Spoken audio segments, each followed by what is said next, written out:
ওই পাপটা যদি তুমি পাথরের মধ্যেও করো, ওই পাপটা যদি তুমি আসমানেও করো, জমিনেও করো, আল্লাহ রাব্বুল আলামিন তোমার ওই কর্মটাকে হাজির করবে। আল্লাহ তাআলা কোরআনুল কারীমের মধ্যে এক জায়গায় বলেন, ওয়ানাযাউল মাওয়াজিনাল কিসতা লিয়াউমিল কিয়ামাহ ফালা তুযলামু নাফসুন শাইআ ওয়া ইন কানা মিসকালা হাববাতিন মিন খারদালিন আতাইনা বিহা ওয়া কাফা বিনা হাসিবিন। আল্লাহ রাব্বুল আলামিন বলেন, আমি কিয়ামতের দিন ন্যায় বিচারের আদালত কায়েম করব। দুনিয়ার আদালতের মধ্যে ন্যায় বিচার নাই, বরং অবিচার আর অবিচার, ঠিক কিনা বলেন? কিন্তু আল্লাহ তাআলা যেই আদালত কায়েম করবে সেখানে কোনো অবিচার নাই, ন্যায় বিচার। আল্লাহ তাআলা সেই জন্য বলেন, ফালা তুযলামু নাফসুন শাইআ, সেই দিন কারো প্রতি ন্যূনতম কোনো জুলুম করা হবে না। ওয়া ইন কানা মিসকালা হাববাতিন মিন খারদালিন আতাইনা বিহা, কেউ যদি দুনিয়াতে সরিষা দানা পরিমাণ কোনো আমল করে, আল্লাহ তাআলা বলেন আতাইনা বিহা, ওইটাকেও আমি হাজির করব। শুধু হাজির করব তা নয়, ওই কর্মের ব্যাপারে তার হিসাব নেওয়া হবে। আল্লাহ তাআলা বলেন কাফা বিনা হাসিবিন, হিসাব নেওয়ার জন্য আমি আল্লাহই যথেষ্ট। এই কথাটাই সন্তানকে স্মরণ করায় দিচ্ছে, আমার সন্তান, আল্লাহ তাআলার পাওয়ার কেমন তুমি জানো, ক্ষমতা কেমন তুমি জানো। তুমি যদি দুনিয়ার মধ্যে কোনো আমল করো, ওই আমলটা যদি পাথরের মধ্যেও করো, এই আয়াতের তাফসিরে রাসূল আকরাম সাল্লাল্লাহু আলাইহি ওয়াসাল্লাম বলেন, হযরত আনাস রাদিয়াল্লাহু তাআলা আনহু থেকে বর্ণিত হাদিস, নবীজি বলেন, কোন ব্যক্তি যদি এমন পাথরের মধ্যে আমল করে যেই পাথরের কোনো দরজাও নাই, জানালাও নাই, দরজাও নাই, জানালাও নাই, এটা অসম্ভব, এরপরেও যদি কেউ ওই রকম পাথরের মধ্যে কোনো আমল করে যেই পাথরে প্রবেশ করার বাহির হওয়ার কোনো জায়গা নেই, ওই পাথরের মধ্যেও যদি দুনিয়ার কোনো বান্দা সরিষা দানা পরিমাণ কোনো আমল করে, সেই আমলটাও কিয়ামতের দিন হাজির করবেন যিনি, তিনি কে? এর দ্বারা সন্তানকে কি বুঝাইতেছে লোকমান? বুঝাচ্ছে, সন্তান তুমি হয়তো আমার সামনে ভালো কাজ করবা, কারণ বাবার সামনে তো ছেলে সিগারেট খাবে না, খাবে? গাঁজা খাবে? খারাপ কাজ করবে? ইফটিজিং করবে? বাবার সামনে করবে? বলেন, করবে না। তুমি হয়তো আমার সামনে ভালো কাজ করবা, কিন্তু আমার অগোচরে হয়তো মন্দ কাজ করবা, হয়তো একাকী ঘরের মধ্যে গুনাহ করবা। ও আমার সন্তান, হয়তো আমি দেখব না, দুনিয়ার মানুষ জানবে না। তুমি যদি একাকীও করো, রাতের আধারেও যদি করো, নীরবে নিভৃতে ঘরের দরজা লাগায় যদি তুমি কোনো আমল করো, সেটা ভালো হোক আর মন্দ হোক, তোমার ওই আমলের ব্যাপারে দুনিয়ার কারো খবর নাই, কিন্তু খবর আছে কার কাছে? এই কথাই হযরত লোকমান বলেন, ও আমার সন্তান, তোমার ওই আমলটা সেটা যদি পাথরের মধ্যেও হয়, আসমানেও যদি করো, জমিনেও করো, ওই আমলটা আল্লাহ রাব্বুল আলামিন হাজির করবে। কেন করবে? ইন্নাল্লাহা লতীফুন খবীর, নিশ্চয়ই আল্লাহ তাআলা হলেন সব কিছুর খবর তো রাখেন, তিনি হলেন সূক্ষ্ম দ্রষ্টা। তার মানে দুনিয়ার মানুষ যেটা শুনতে পায় না, শুনে কে? দুনিয়ার মানুষ যেটা দেখতে পায় না, দেখে কে? এই কথা যদি আমি আপনি আমার আপনার সন্তানের মগজের মধ্যে ঢুকায়া দিতে পারি, চিন্তার মধ্যে ঢুকায়া দিতে পারি, তাহলে আশা করা যায় সন্তান যদি আমার আপনার সামনে নাও থাকে, সে যেখানেই যাক না কেন পাপ করবে না, গুনাহ করবে না, কারণ তার অন্তরের মধ্যে বিশ্বাস, আমি একাকীও যদি গুনাহ করি দেখবে কে? তাহলে হযরত লোকমান দ্বিতীয়তে আল্লাহ রাব্বুল আলামিনের ক্ষমতা সম্পর্কে জানাইলেন। 3 নাম্বার, হযরত লোকমান তার সন্তানকে আমলের শিক্ষা দিচ্ছে না, আমলের শিক্ষা। হযরত লোকমান সন্তানকে বলতেছে, ইয়া বুনাইয়া আকিমিস সালাহ ওয়া'মুর বিল মা'রুফি ওয়ানহা আনিল মুনকার ওয়াসবির আলা মা আসাবাক ইন্না যালিকা মিন আজমিল উমুর। হযরত লোকমান তার সন্তানকে বলতেছে, হে আমার বৎস, নামাজ কায়েম করো। নামাজ হলো ঈমানের পরে সবচাইতে গুরুত্বপূর্ণ আমল। হযরত লোকমান তার সন্তানকে নামাজের আদেশ দিচ্ছে। হাদিসের মধ্যে আসছে, আল্লাহ রাসূল সাল্লাল্লাহু আলাইহি ওয়াসাল্লাম বলেন, তোমরা তোমাদের সন্তানদের 7 বছর বয়স হলে নামাজের আদেশ দাও, আর 10 বছর বয়স হলে নামাজ না পড়লে প্রহার করো, আর বিছানাটা আলাদা করে দাও। আমরা এখানে ব্যস্ততাকে উপেক্ষা করে বসেছি কিছু দুনিয়া আখেরাতের কল্যাণ অর্জনের কিছু আসবাব, কিছু জিনিস, কিছু জ্ঞান অর্জনের জন্য, ঠিক কিনা বলেন তো? ওষুধ যদি মিষ্টি হয় কিন্তু ওই ওষুধে কোনো উপকার না থাকে, ওই ওষুধ মিষ্টি লাগতে পারে কিন্তু ওই ওষুধের দ্বারা কোনো উপকার হবে না। ওষুধ যদি তিতাও হয় কিন্তু ওই ওষুধের দ্বারা যদি আমার কল্যাণ হয়, উপকার হয়, ওই তিতা ওষুধ আমাদের জন্য উপকারী, ঠিক কিনা বলেন? সেজন্য গ্রামের ভাষায় অনেক সময় বলে, জাতের মেয়ে কালো ভালো, নদীর পানি ঘোলাও ভালো। তা যাই হোক, আমরা কিছু উপকারী কথা শুনবো। আল্লাহ সুবহানাহু ওয়া তাআলা সে কথাগুলো আমাকে, আমাদের সকলকে আমলে পরিণত করার তৌফিক দান করুন।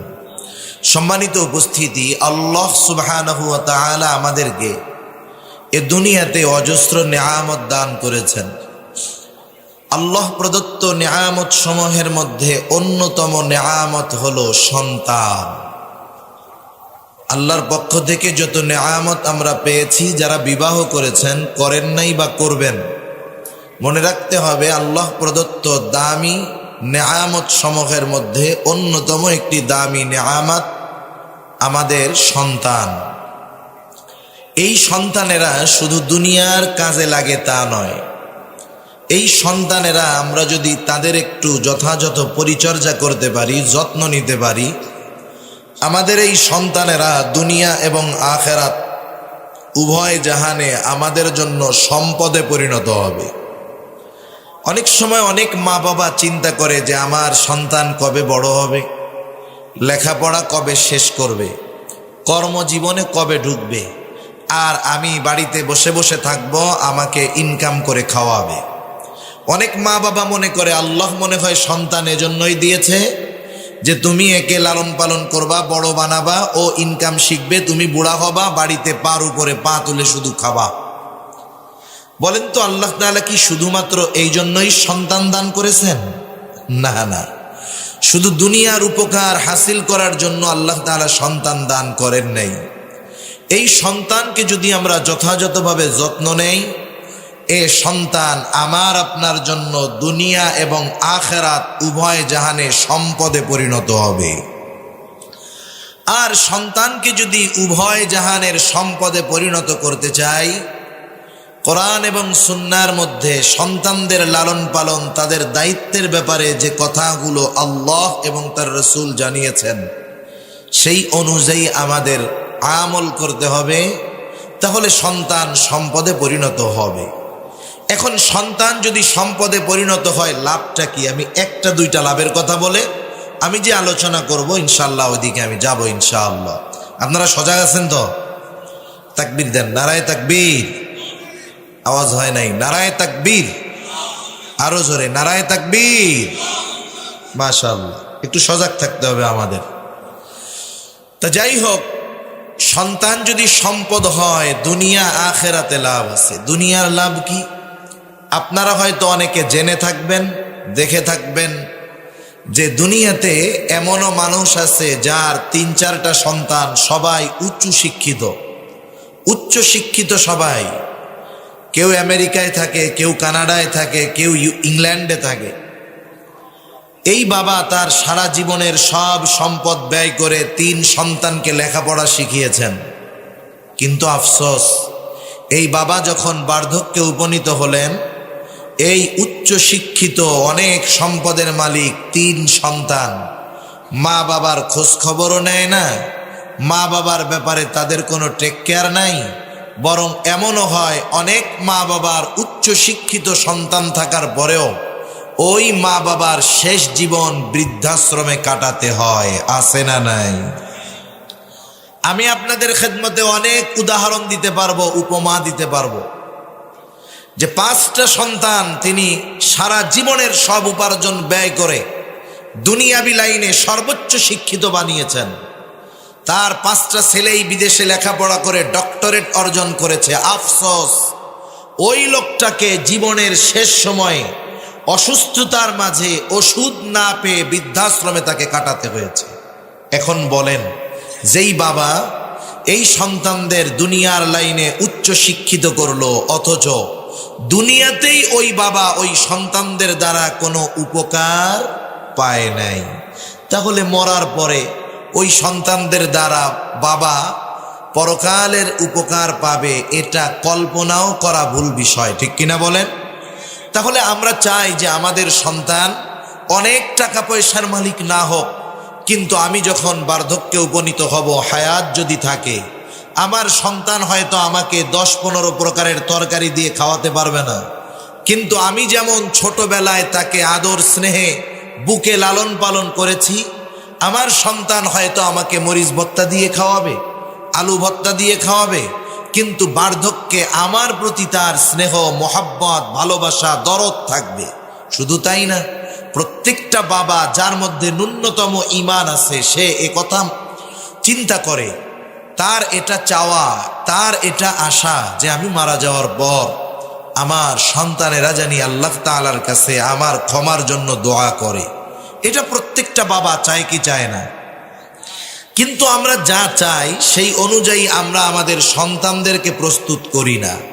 আমি যদি চিন্তা করি, আমি একটা কলা গাছ লাগাইলাম, এইটা বড় হলে এই কলা গাছ দিয়ে আমি ফার্নিচার বানাবো, এটা সম্ভব? আমি যদি ফার্নিচার বানাতে চাই, তাহলে আমাকে ফার্নিচার যেই কাঠে হয় সেই গাছ লাগাতে হবে। আমি যদি আমার সন্তানদের দ্বারা দুনিয়া আখিরাত উভয় জাহানে উপকৃত হতে চাই, তাহলে সন্তানদেরকে সেইভাবে প্রস্তুত করতে হবে। কোনভাবে? যেভাবে আল্লাহ এবং তার রাসূল আমাদেরকে জানিয়েছেন। আজকে আমরা সন্তানদের সম্পদে পরিণত করার জন্য কি করণীয়, এই বিষয়ে সূরা লোকমানের 2য় রুকু থেকে কিছু আলোচনা করব। হযরত লোকমান উনি ওনার সন্তানদেরকে কিছু উপদেশ দিয়েছেন, যেই উপদেশগুলো আল্লাহ তাআলার কাছে এত পছন্দনীয় হয়েছে যে আল্লাহ সুবহানাহু ওয়া তাআলা কোরআনুল কারীমে সূরা লোকমান, লোকমানের নাম দিয়ে একটা সূরা নাজিল করে, ওই সূরার মধ্যে আমরা যদি সন্তানদের সম্পদে পরিণত করতে চাই, কোন ধরনের নসিহত উপদেশ করা প্রয়োজন, আল্লাহ সুবহানাহু ওয়া তাআলা হযরত লোকমানের নসিহতগুলো আমাদের কাছে ওহী হিসাবে প্রেরণ করেছেন। সুবহানাল্লাহ। একথা মোটামুটি বলা যায়, যেই বাবা হযরত লোকমানের এই নসিহতগুলো তার সন্তানকে যথাযথভাবে করবে, তার সন্তান দুনিয়া আখিরাতে তার জন্য সম্পদে পরিণত হবে ইনশাআল্লাহ।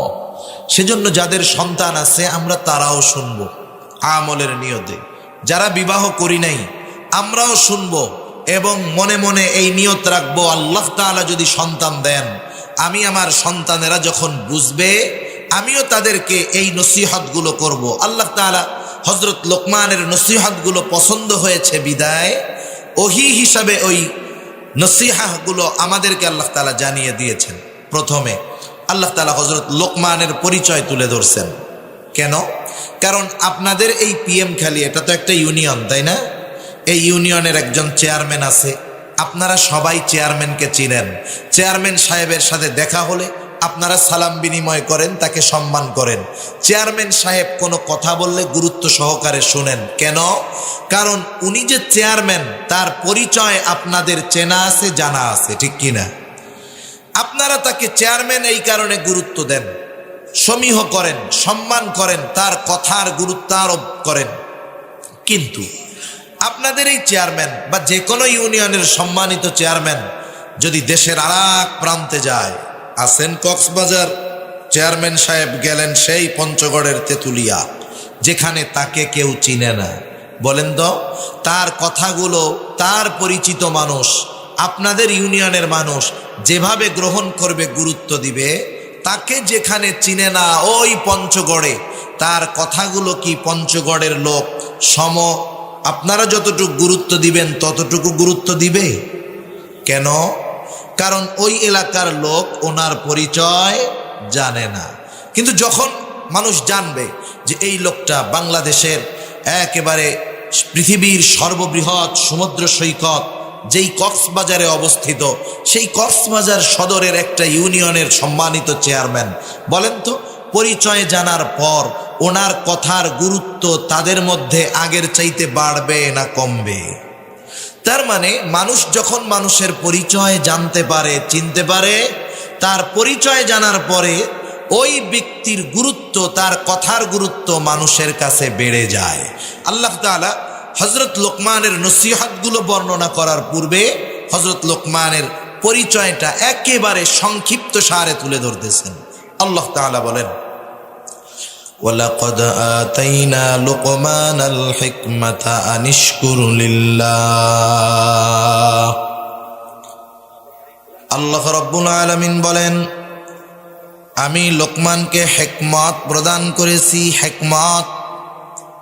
হিকমত হলো প্রজ্ঞা, দ্বীনের বুঝ, যেখানে যেটা করার দরকার উপস্থিতে জ্ঞান। এক কথায় প্রজ্ঞা, দ্বীনের বুঝ, সত্য মিথ্যার পার্থক্য করার যোগ্যতা। আল্লাহ রাব্বুল আলামিন বলেন, আমি এই হিকমত, এই প্রজ্ঞা লোকমানকে প্রদান করেছি। তাফসীরের মধ্যে আসছে হযরত লোকমানের কাছে দুটো জিনিস পেশ করা হয়েছে, উপস্থাপন করা হয়েছে। একটা হলো নবুয়াত, আর একটা হলো হিকমত।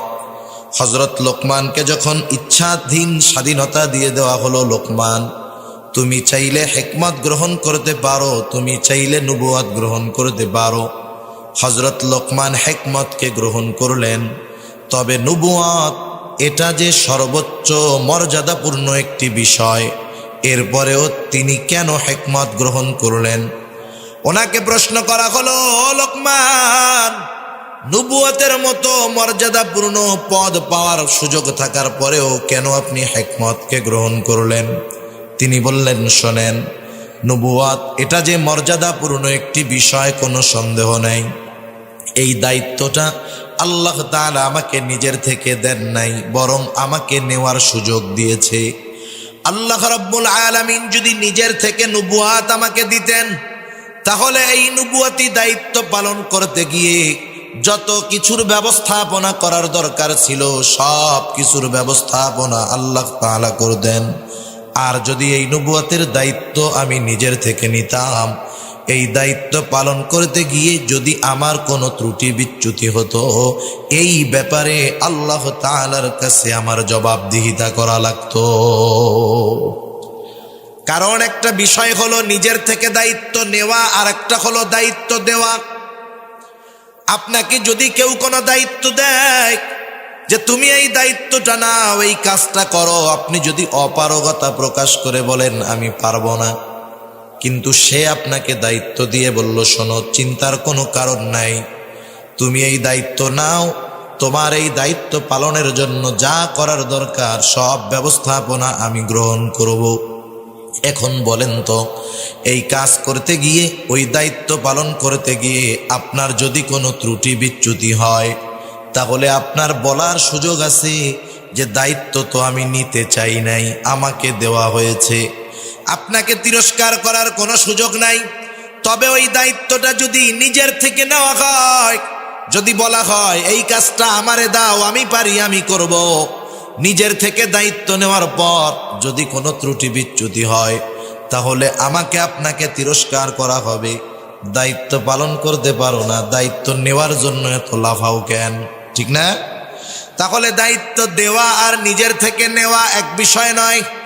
হযরত লোকমান বললেন, শোনো, আমাকে নবুয়াত দেওয়া হয় নাই, বরং নেওয়ার সুযোগ দেওয়া হয়েছে।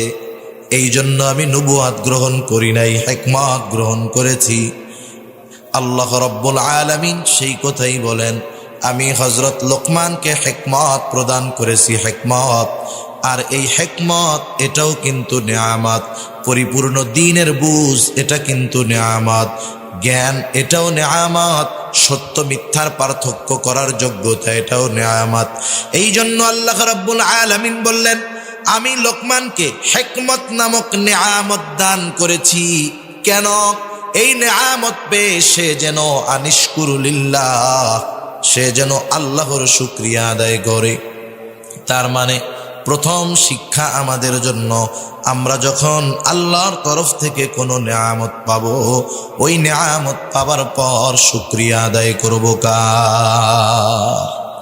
হযরত লোকমানের কথা কাজ সব কিছুর মধ্যে প্রজ্ঞার ছোঁয়া পাওয়া যাইত, হিকমতের ছোঁয়া পাওয়া যাইত। হযরত লোকমান কেমন প্রজ্ঞাবান ব্যক্তি ছিলেন? জীবনের প্রথম সময় হযরত লোকমান তিনি ছাগল চড়াইতেন। একদিন ছাগলের মালিক এসে বলতেছে, লোকমান, তুমি আমার জন্য একটা ছাগল জবাই করবা, আর এই ছাগলের সবচাইতে সুস্বাদু জায়গার গোশত আমার সামনে হাজির করবা। হযরত লোকমান মালিকের নির্দেশে একটা ছাগল জবাই করলেন। এইবার ছাগল জবাই করে ছাগলের কলিজা, হৃৎপিণ্ড আর জিহ্বার গোশত মালিকের সামনে হাজির করলেন। মালিককে বললেন, মালিক, এই দুই জায়গার গোশত সবচেয়ে উৎকৃষ্ট গোশত। এবার মালিক বললেন, লোকমান, আর একটা ছাগল তুমি জবাই করো, এইবার আমার জন্য সবচাইতে নিকৃষ্ট জায়গার গোশত আনবা। হযরত লোকমান আর একটা ছাগল জবাই করবার পর আবার হৃৎপিণ্ড আর জিহ্বা নিয়ে হাজির। খারাপটা আনতে বলছে ওইটা আনছে, ভালোটা আনতে বলছে ওটাই আনছে। মালিক আবার বলতেছে, লোকমান, তুমি কি আমার সাথে মশকরা করো? হযরত লোকমান এবার বললেন, ও মালিক, এই দুইটা জিনিস যদি কারো ভালো হয়ে যায়, কারো অন্তর আর জবান জিহ্বা যদি ভালো হয়ে যায়, সে সর্ব উৎকৃষ্ট পরিণত হয়ে যায়। আর যার এই দুইটা জিনিস খারাপ হয়ে যায়, সে সবচাইতে নিকৃষ্ট হয়ে যায়। এজন্য মানুষও যদি সর্ব উৎকৃষ্ট হতে চায়, তার অন্তর আর জবানকে পরিশুদ্ধ করতে হবে, ঠিক কিনা বলেন? মানুষের চেহারা যত সুন্দর হোক, যত সম্পদের মালিক সে হোক না কেন, যার অন্তর আর জবান খারাপ, ও উচ্চবংশীয় হতে পারে, দেখতে সুন্দর হতে পারে, কিন্তু সে সর্বনিকৃষ্ট একজন ব্যক্তি, ঠিক কিনা বলেন? এজন্য হযরত লোকমানের কথা কর্মের ভিতরে এরকম হিকমত পাওয়া যাইত। আল্লাহ রাব্বুল আলামিন এরপরে বলতেছেন, নমাই ইয়াশকুর ফাইন্নামা ইয়াশকুরু লিনাফসি, যে আল্লাহর নেয়ামতের শুকরিয়া আদায় করে সে সেটা নিজের জন্যই করে। কারণ শুকরিয়া আমরা যদি আদায় করি, লাভ আল্লাহর নয়, লাভ কাদের? জোরে বলেন। আমাদের লাভ। এই কথাই আল্লাহ তাআলা বলেন, ওয়ামাই ইয়াশকুর ফাইন্নামা ইয়াশকুরু লিনাফসি, যে আল্লাহর কৃতজ্ঞতা প্রকাশ করে সে সেটা নিজের জন্যই করে। কারণ আমরা যদি নেয়ামতের শুকরিয়া আদায় করি, আমাদের সকল নেয়ামত যিনি বাড়ায়া দিবেন তিনি কে? আল্লাহ রাব্বুল আলামিন আরেক জায়গায় বলেন, লাইন শাকারতুম লাযীদান্নাকুম ওয়া লাইন কাফারতুম ইন্না আযাবি লাশাদীদ। আল্লাহ রাব্বুল আলামিন বলেন, তোমরা যদি নেয়ামতের শুকরিয়া আদায় করো, আমি তোমাদের নেয়ামত আরো বাড়ায়া দিব। ওয়ালা ইন কাফারতুম, তোমরা যদি নেয়ামতের নাশুকরি করো, জেনে রাখো, ইন্না আযাবি লাশাদীদ, আমার আযাব বড় শক্ত, আমার আযাব বড় কঠোর। তাহলে যে কোনো ধরনের নেয়ামত পাইলে শুকরিয়া আদায় হবে কার? আমি সুস্থ আছি, এটা নেয়ামত, শুকরিয়া আদায় করব কার? আমি বুঝি দ্বীনের উপরে চলতে পারি, আসতে পেরেছি, চলতে পারতেছি, এটা নেয়ামত, শুকরিয়া আদায় করব কার? আল্লাহ তাআলা আমাকে ইলম দিয়েছেন, জ্ঞান দিয়েছেন, নেয়ামত, শুকরিয়া আদায় হবে কার? আল্লাহ তাআলার। এরপরে আল্লাহ তাআলা বলেন, ওয়ামান কাফারা ফাইন্নাল্লাহা গানিয়্যুন হামিদ। আল্লাহ তাআলা বলেন, যারা কুফরি করে নেয়ামতের শুকরিয়া আদায় করে না। কারণ আমরা যদি নেয়ামতের শুকরিয়া আদায় করি, লাভ আমাদের। সারা দুনিয়ার মানুষ যদি আল্লাহ আল্লাহর নিয়ামতের শুকরিয়া আদায় না করে, কুফরি করে, আল্লাহর কসম সারা পৃথিবীর মানুষ যদি নাশকরগুজার হয়ে যায়, আল্লাহ তাআলার কোনো লস নাই। লস আছে নাকি? আবার সারা পৃথিবীর মানুষ যদি শুকরগুজার হয়ে যায়, আল্লাহ তাআলার কোনো লাভ আছে নাকি? তাহলে আল্লাহ তাআলার কোনো লাভ নাই, লস নাই। শুকর আদায় করলে লাভ আমার, না করলে ক্ষতি আমার। যদি না করি, সে কথাই আল্লাহ তাআলা বলেন যে তিনি আমাদের কৃতজ্ঞতার মুখাপেক্ষী নয়, বরং তারা জেনে রাখুক ওয়ামান কাফারা ফাইন্নাল্লাহা গনিয়্যুন হামিদ। যারা নাশকরি করে, আল্লাহ তাআলা বলেন তারা জেনে রাখুক ফাইন্নাল্লাহা, নিশ্চয়ই আল্লাহ, গনিয়্যুন হামিদ, অমুখাপেক্ষী এক সত্তা, সপ্রশংসিত সত্তা। এই জন্য শুকরিয়া যদি আদায় করি লাভ আমাদের। এই আয়াতের মধ্যে মূল মেসেজটা কি, মূল খবরটা কি? আল্লাহ তাআলা আমাদেরকে মূলত এই বিষয়টা জানাতে চান যে হযরত লোকমান একজন শুকরগুজার বান্দা ছিলেন। হযরত লোকমান শুকরগুজার বান্দা ছিলেন।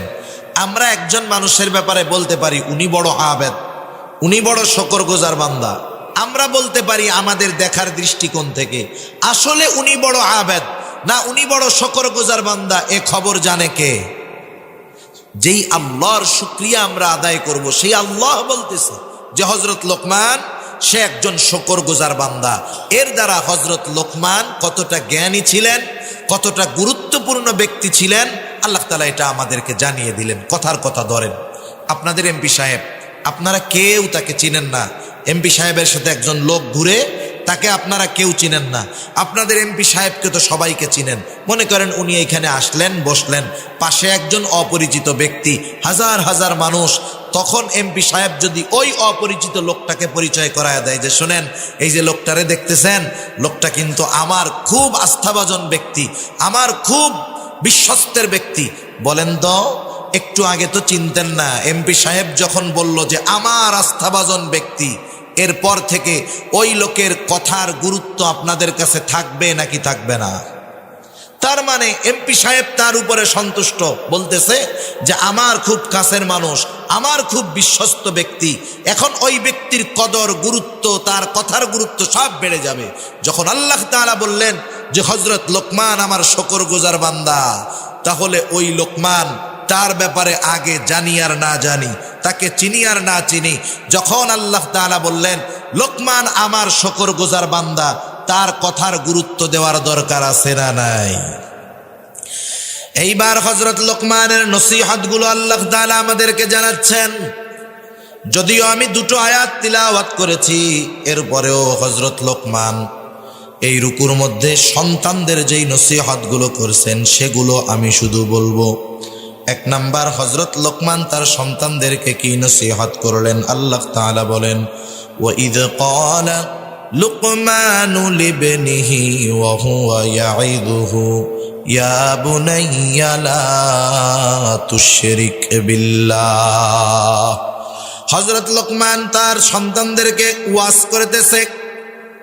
ওয়াইদ ক্বালা লুকমানু লিবনিহি ওয়া হুয়া ইয়াইদুহু, একটা হলো উপদেশ আর একটা হলো ওয়াজ, দুইটার মধ্যে তফাৎ আছে। আপনি আমি যখন আপনার সন্তানকে ওয়াজ করতে চাই, নসিহত করতে চাই, নসিহতের ভাষা একরকম আর উপদেশের ভাষা আর এক রকম। আপনি যদি আদেশ করতে চান কোনো বিষয়ে কি বলেন, এইটা কর বা এটা করো, এটা আদেশ। আর আপনি যদি একটু আবেগ নিয়ে, মোহাব্বত নিয়ে, ভালোবাসা নিয়ে বলেন আমার সন্তান তুমি একটু এই কাজটা করো তো, যদিও এখানে আদেশবাচক শব্দ আছে, কিন্তু বলার মাধ্যমটা হলো নসিহার মতো, যে বাবা এই কাজটা করলে তোমার উপকার হবে, তুমি এই কাজটা করো। এখানে নসিহাত প্রকাশ পায়। আর যদি সরাসরি বলা হয় এটা করো, এখানে আদেশ। নসিহাতের মধ্যে আবেগ থাকে, ভালোবাসা থাকে, মোহাব্বত থাকে। হযরত লোকমান সন্তানকে উপদেশ দিচ্ছেন, কিন্তু নসিহার সুরে, উপদেশের সুরে, আবেগ, মোহাব্বত, ভালোবাসা নিয়ে হযরত লোকমান তার সন্তানকে ডাকতেছেন, ইয়া বুনাইয়া, হে আমার বৎস, ইয়া বুনাইয়া শব্দটার অর্থ হলো হে আমার সন্তান, যদিও বাংলা অনুবাদ হে আমার সন্তান, কিন্তু এই শব্দটার মধ্যে, এই কথাটার মধ্যে একটা আবেগ আছে, একটা অনুভূতি আছে, একটা ভালোবাসা আছে। এটা মূলত আরবি ভাষার জ্ঞান অর্জন না করলে সহজে বোঝা যায় না। এই কথার মধ্যে যে একটা মাধুর্যতা আছে, আন্তরিকতা আছে, ভালোবাসা আছে, এটা শাব্দিক অনুবাদের মাধ্যমে বোঝা যায় না, এটা অন্তর দিয়ে অনুধাবন করার বিষয়। মনে করেন আপনার ছেলে খারাপ বন্ধুদের সাথে মিশে, কথার কথা, অথবা আপনার ভাই খারাপ বন্ধুদের সাথে মিশে, আপনি যদি তাকে সরাসরি আদেশ করেন, এই আগামীকাল থেকে ওদের সাথে আর মিশবি না, চলবি না, এটা এক ধরনের। আবার যদি আপনি চিন্তা করেন যে ছেলেটা মিশে কেমনে বলা যায়, এবার খানা দানা শেষ, আপনি আপনার ছেলেটাকে বললেন, বাবা আমি তোমার সাথে 5টা মিনিট কথা বলতে চাই, সময় হবে? আপনি যদি ছেলের এরকম বলেন, ছেলে যত খারাপ হোক না কেন, বাপ যদি এরকম বলে, সে কি বলবে? না বাবা, আই এম ভেরি বিজি, এ কথা বলবে? বলবে না। সে বলবে আব্বা ঠিক আছে বলেন। এবার আপনি তাকে পাশে বসায়া আবেগের সাথে বলেন, দেখো সন্তান, আমি তোমার বাবা, আমার একটা সুনাম আছে সমাজে, মানুষ আমাকে ভালো বলে, তুমি আমার সন্তান, তুমি যদি কোনো অন্যায় করো, অপরাধ করো, তাহলে মানুষ আমাকেও খারাপ বলে। বাবা তুমি যাদের সাথে চলাফেরা করো আসলে তো ওরা ভালো না, আমি তোমার কাছে অনুরোধ থাকবে তুমি ওদের সাথে এখন থেকে চলবা না। একটু বলেন তো, আপনি যদি এইভাবে বলতেন যে ওদের সাথে আর চলবি না, আর ওইভাবে না বলে এভাবে একটু আবেগ ভালোবাসা নিয়ে যদি বলতেন যে বাবা ওদের সাথে তুমি আর চইলো না, তাহলে সন্তান আপনার আগের কথাটা হয়তো গ্রহণ করতো না, কিন্তু এই নসিহার সুরে বলার কারণে হয়তো সে চিন্তা করতো আব্বা কষ্ট পাইতেছে, ওই খারাপ ছেলেদের সাথে আর মেশা যাবে না। ঠিক কিনা বলেন? এখানেই ইয়া বুনাইয়া শব্দটার সারমর্ম গভীরতা লুকায় আছে। হযরত লোকমান খুব দরদ মাখা দিল নিয়ে সন্তানকে বলতেছে, লা তুশরিক বিল্লাহ, ও আমার বৎস, আমার সন্তান, আল্লাহ তাআলার সাথে শিরিক কইরো না।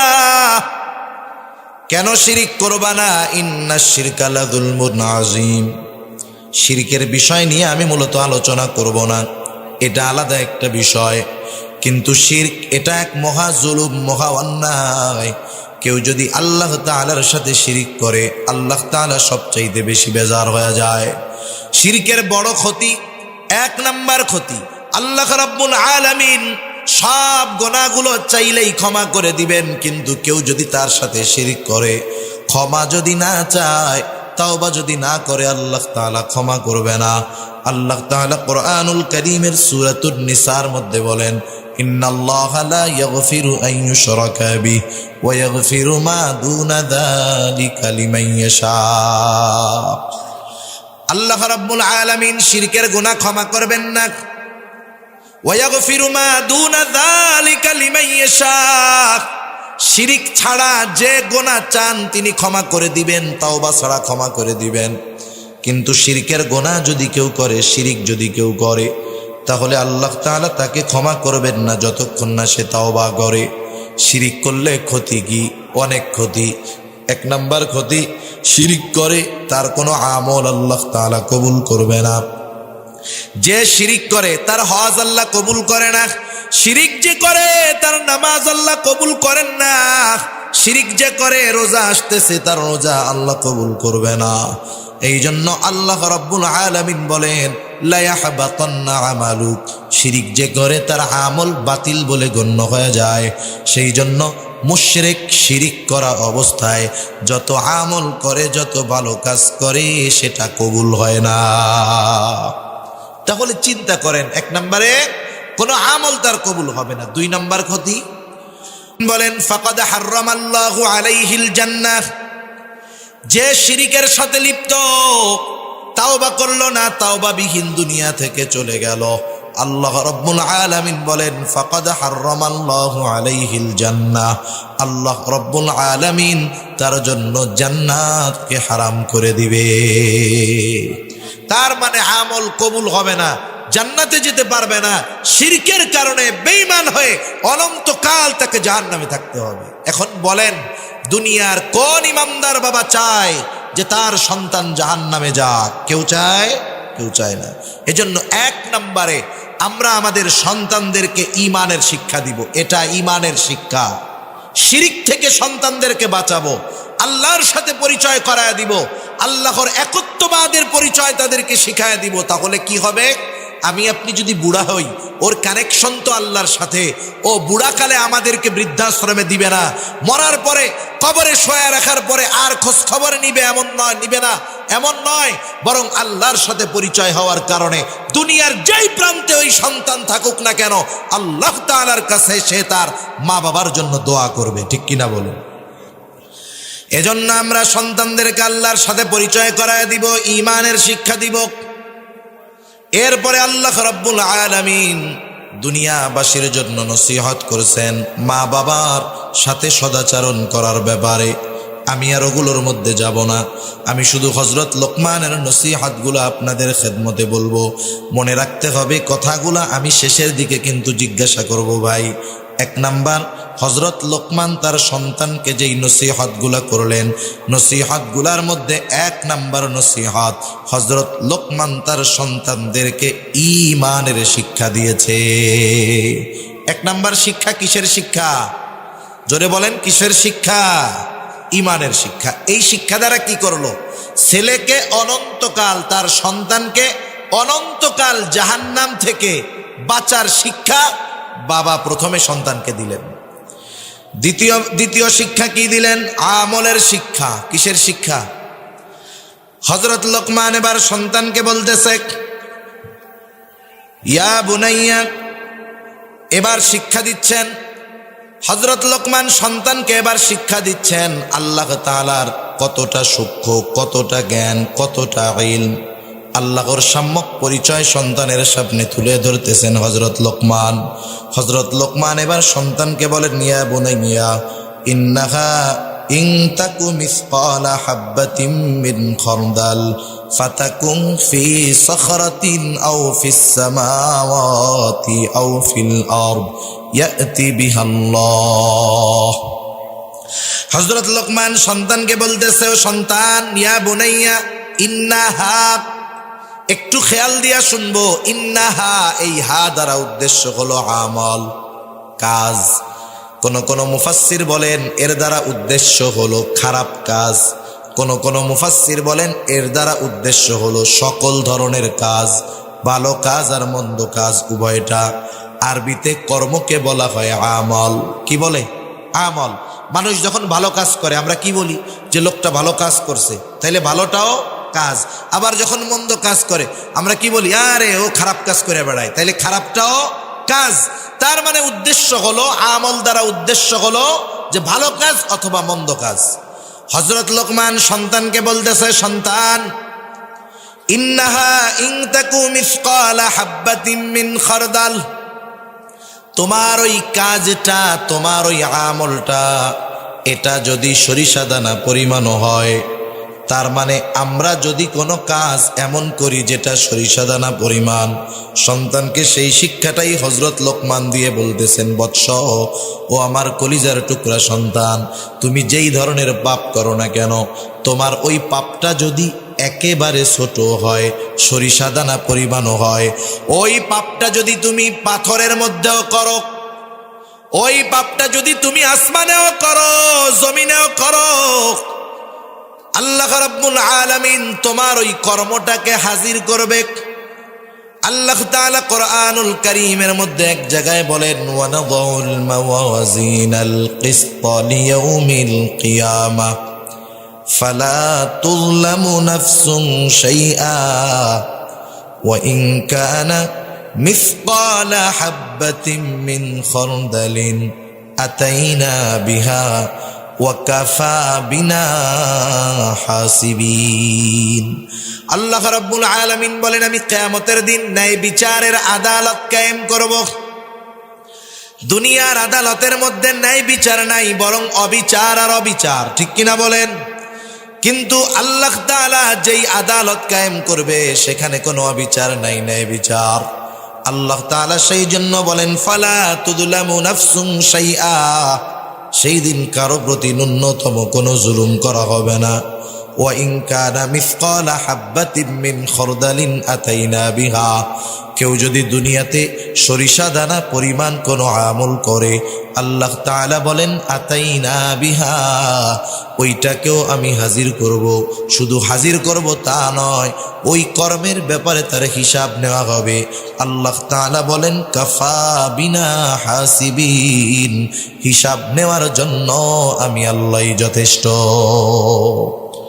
এই কথাটাই সন্তানকে স্মরণ করায় দিচ্ছে, আমার সন্তান, আল্লাহ তাআলার পাওয়ার কেমন তুমি জানো, ক্ষমতা কেমন তুমি জানো।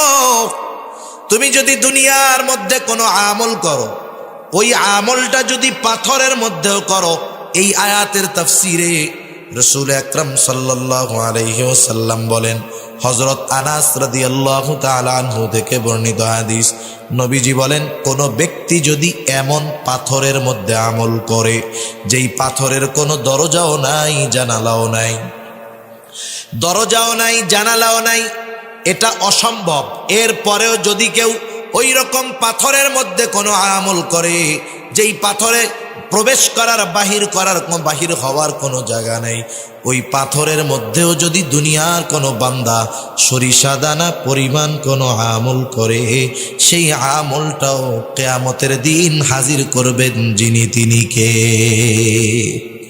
এর দ্বারা সন্তানকে কি বুঝাইতেছে লোকমান? বুঝাচ্ছে, সন্তান তুমি হয়তো আমার সামনে ভালো কাজ করবা, কারণ বাবার সামনে তো ছেলে সিগারেট খাবে না, খাবে? গাঁজা খাবে? খারাপ কাজ করবে? ইফটিজিং করবে? বাবার সামনে করবে? বলেন, করবে না। তুমি হয়তো আমার সামনে ভালো কাজ করবা, কিন্তু আমার অগোচরে হয়তো মন্দ কাজ করবা, হয়তো একাকী ঘরের মধ্যে গুনাহ করবা। ও আমার সন্তান, হয়তো আমি দেখব না, দুনিয়ার মানুষ জানবে না।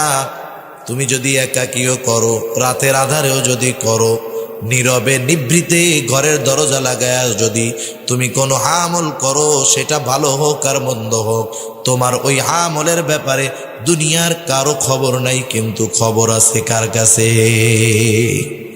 এই কথাই হযরত লোকমান বলেন, ও আমার সন্তান, তোমার ওই আমলটা সেটা যদি পাথরের মধ্যেও হয়, আসমানেও যদি করো, জমিনেও করো, ওই আমলটা আল্লাহ রাব্বুল আলামিন হাজির করবে। কেন করবে? ইন্নাল্লাহা লতীফুন খবীর, নিশ্চয়ই আল্লাহ তাআলা হলেন সব কিছুর খবর তো রাখেন, তিনি হলেন সূক্ষ্ম দ্রষ্টা। তার মানে দুনিয়ার মানুষ যেটা শুনতে পায় না, শুনে কে? দুনিয়ার মানুষ যেটা দেখতে পায় না, দেখে কে? এই কথা যদি আমি আপনি আমার আপনার সন্তানের মগজের মধ্যে ঢুকায়া দিতে পারি, চিন্তার মধ্যে ঢুকায়া দিতে পারি, তাহলে আশা করা যায় সন্তান যদি আমার আপনার সামনে নাও থাকে, সে যেখানেই যাক না কেন পাপ করবে না, গুনাহ করবে না, কারণ তার অন্তরের মধ্যে বিশ্বাস, আমি একাকীও যদি গুনাহ করি, দেখবে কে? তাহলে হযরত লোকমান দ্বিতীয়তে আল্লাহ রাব্বুল আলামিনের ক্ষমতা সম্পর্কে জানাইলেন। 3 নাম্বার, হযরত লোকমান তার সন্তানকে আমলের শিক্ষা দিচ্ছে না, আমলের শিক্ষা। হযরত লোকমান সন্তানকে বলতেছে, ইয়া বুনাইয়া আকিমিস সালাহ ওয়া'মুর বিল মা'রুফি ওয়ানহা আনিল মুনকার ওয়াসবির আলা মা আসাবাক ইন্না যালিকা মিন আজমিল উমুর। হযরত লোকমান তার সন্তানকে বলতেছে, হে আমার বৎস, নামাজ কায়েম করো। নামাজ হলো ঈমানের পরে সবচেয়ে গুরুত্বপূর্ণ আমল। হযরত লোকমান তার সন্তানকে নামাজের আদেশ দিচ্ছে। হাদিসের মধ্যে আসছে, আল্লাহ রাসূল সাল্লাল্লাহু আলাইহি ওয়াসাল্লাম বলেন, তোমরা তোমাদের সন্তানদের 7 বছর বয়স হলে নামাজের আদেশ দাও, আর 10 বছর বয়স হলে নামাজ না পড়লে প্রহার করো, আর বিছানাটা আলাদা করে দাও। নামাজের আদেশ কয় বছর বয়সে? 7। কয় বছর বয়সে? আপনাদের ঘুম আসতেছে? তাকবীর দেন, নারায়ে তাকবীর। আরে কি দেন, আপনাদের তো আরো জোশ বেশি হওয়ার কথা। নারায়ে তাকবীর।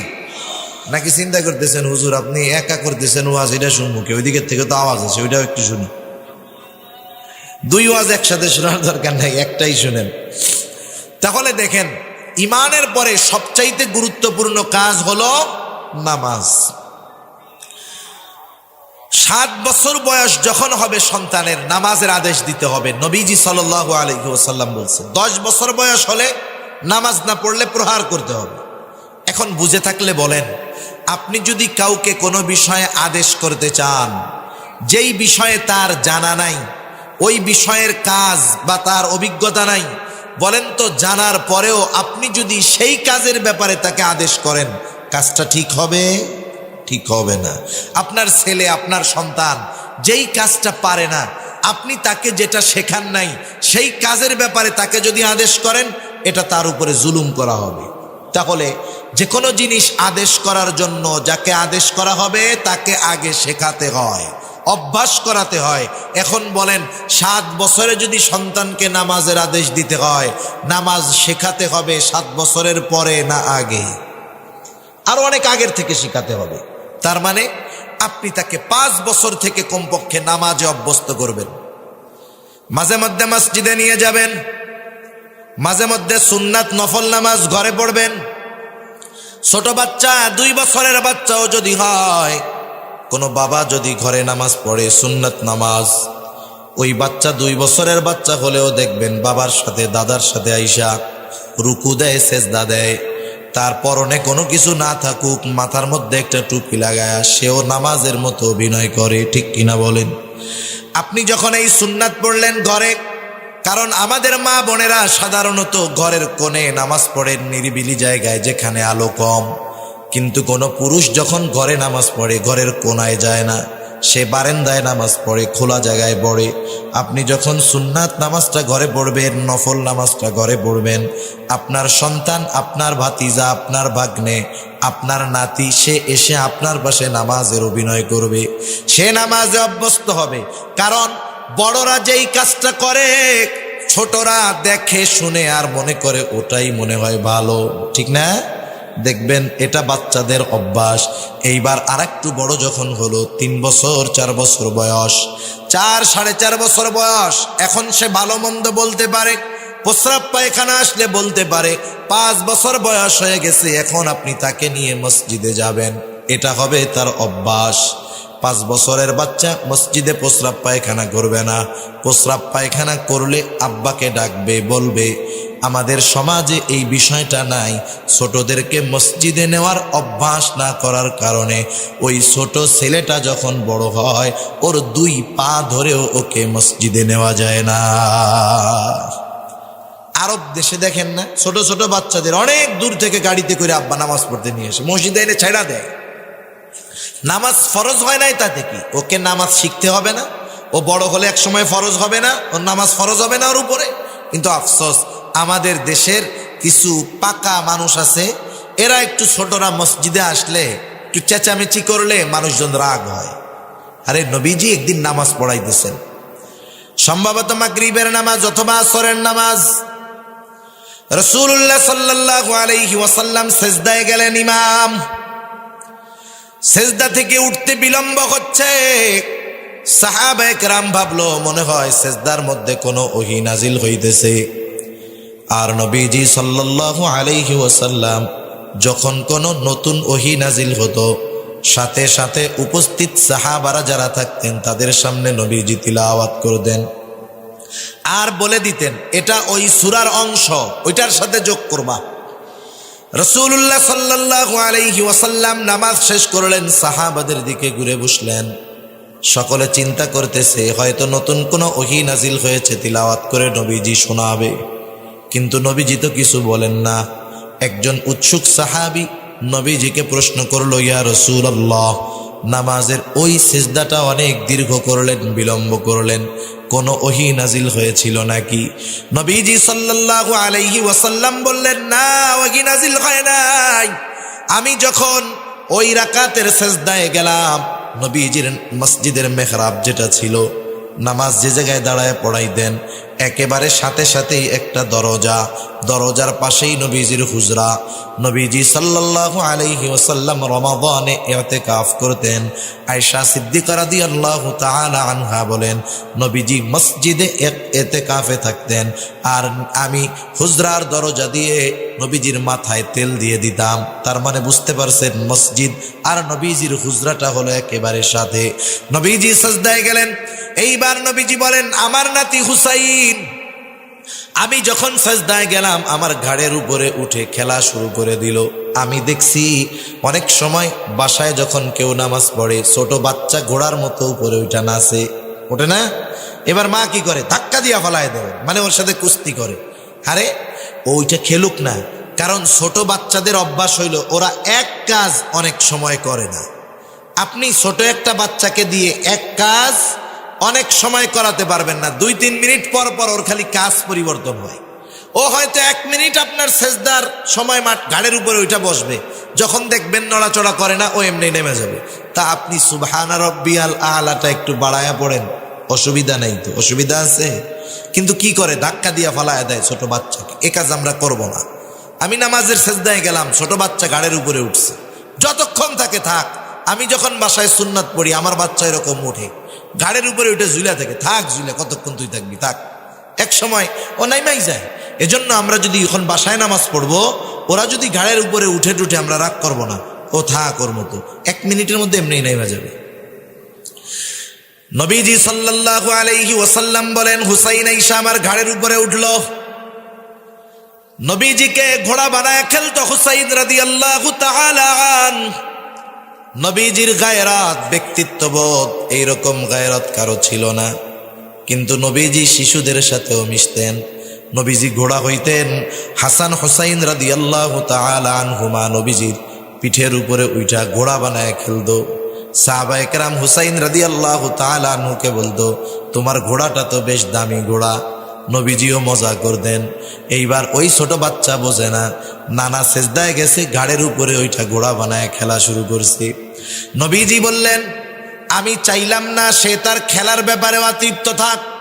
সে যতক্ষণ না তৃপ্ত হলো, আমি আমার সেজদাটাকে প্রলম্ব করে দিলাম, দীর্ঘ করে দিলাম। সে খেললো, তৃপ্ত হলো, আমার ঘাট থেকে নেমে গেল। এরপরে আমি সেজদা থেকে মাথা উঠাইলাম। বলেন তো আমাদের দেশে হইলে কি হইতো, কোনো ইমাম যদি এই কারণে সেজদা লম্বা করতো, সালাম ফিরায় মুসল্লি জিজ্ঞাসা করতো কি ব্যাপার, কি হইছে, সালাম ফেরানো লাগতো না।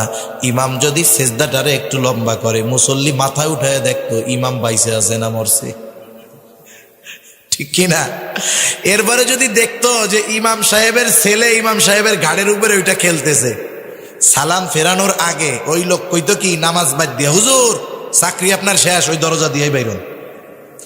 আমাদের দেশে তো ইমামের চাকরি যাইতে টাইম লাগে না। তো ইমাম নেওয়ার সময় কত শর্ত, কত যোগ্যতা দরকার, কিন্তু ইমামরে ডিলিট করার সময় মোবাইলের মেমোরির মতো চাপ দিলেই কুল্লু খালাস। হায় হায়, আপনারা শুনছেন না সম্প্রতিকালে একজন ইমামের দায়িত্ব কি? ইমাম হলো ওই সমাজের একজন নেতা। দুনিয়াবি লাইনের নেতা না মানেন, কিন্তু আপনাকে দ্বীনি লাইনের নেতা ইমামকে মানতেই হবে, ঠিক কিনা বলেন? ইমামের দায়িত্ব কি? ইমাম যখন দেখবে ওই সমাজে তার মহল্লার মধ্যে শরীয়ত বিরোধী কোনো কাজ হচ্ছে, ওই ইমাম তার দায়িত্বের কারণে বাধা প্রদান করবে, ঠিক কিনা বলেন? আমাদের বাংলাদেশের ফটিকছড়ি থানা চট্টগ্রামের ওনার এলাকার মধ্যে বিবাহ শাদীর মধ্যে ডিজে গান টান বাজাইয়া বিবাহর সময় ইমাম সাহেবরে ডাকতেছে, বিয়েটা পড়াই যান। ইমাম সাহেব যান নাই, একেবারে সঠিক কাজ করছেন উনি বিবাহ পড়ান নাই। এই রাগে ক্ষোভে ওই কমিটি ইমামকে বের করে দিয়েছে।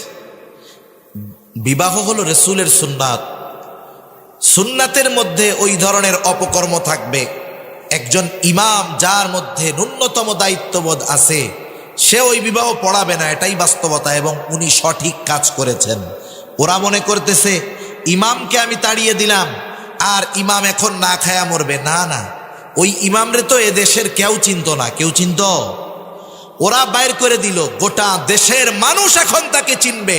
ওই জায়গায় যদি ওর 10,000 বেতন হয়ে থাকে, ইনশাআল্লাহ আরো বেশি সম্মানের জায়গায় আল্লাহ তাআলা তাকে নিবে, ঠিক কিনা বলেন? কারণ কেউ যদি সত্য কথা বলার কারণে কোথাও থেকে তাকে বের করে দেওয়া হয়, মনে করবেন ওই জায়গার যোগ্য সে নয়, এমন নয়, বরং ওই লোককে রাখার যোগ্যতা ওই জায়গার লোকজনের নাই। ইনশাআল্লাহ তার ভালো ব্যবস্থা হবে। তা যাই হোক, আমাদের দেশের ইমামদের চাকরি যেতে টাইম লাগে না, এই কথা বললাম যে নবীজি নামাজের মধ্যে সেজদায় বিলম্ব করেছেন একজন শিশুর ইচ্ছাকে প্রাধান্য দিতে গিয়ে। আমাদের মসজিদে অনেক সময় বাচ্চারা যায়, অনেক মসজিদে একটু জিলাপি টিলাপি দেয়, মাঝে মধ্যে দেয় না? আপনাকে এলাকায় দেয় নাকি? কতজন টিটকারি মারে, দেখ নিজেও নিতে আইসে, কোলের ডারেও লই আইস। খবরদার, এরকম আমরা বলবো না, লজ্জিত করবো না কাউকে। ছোট বাচ্চা একটু দৌড়াইতেছে মসজিদের মধ্যে, সালাম ফিরাইয়া, ঘাড় ফুলাইয়া, নাক ফুলাইয়া কি বলে, এই বের হয় এখান থেকে। আপনি যে আজকে ধমক দিলেন ওকে, ও তো মসজিদের মধ্যে একটু দৌড়াদৌড়ি করতেছে, তাতে কি? রাসূলুল্লাহ সাল্লাল্লাহু আলাইহি ওয়াসাল্লামের সময় মসজিদে নববীর ভিতরে হাবশী গোলামরা, ছোট ছোট বাচ্চারা তীর বর্ষা দিয়ে খেলা করত। মসজিদের মধ্যে ছোট ছোট বাচ্চারা খেলতো।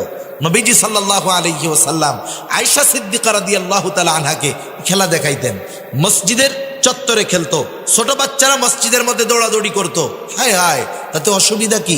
আপনি যে ওকে ধমক দিলেন, ওর ভয় ভীতি যদি একবার অন্তরে গেঁথে যায়, পরবর্তীতে ওকে মসজিদে নিতে গেলে ও কি বলবে? না, যাবো না, ওই জায়গায় যে পচা মানুষটা আছে ধমক দিবে।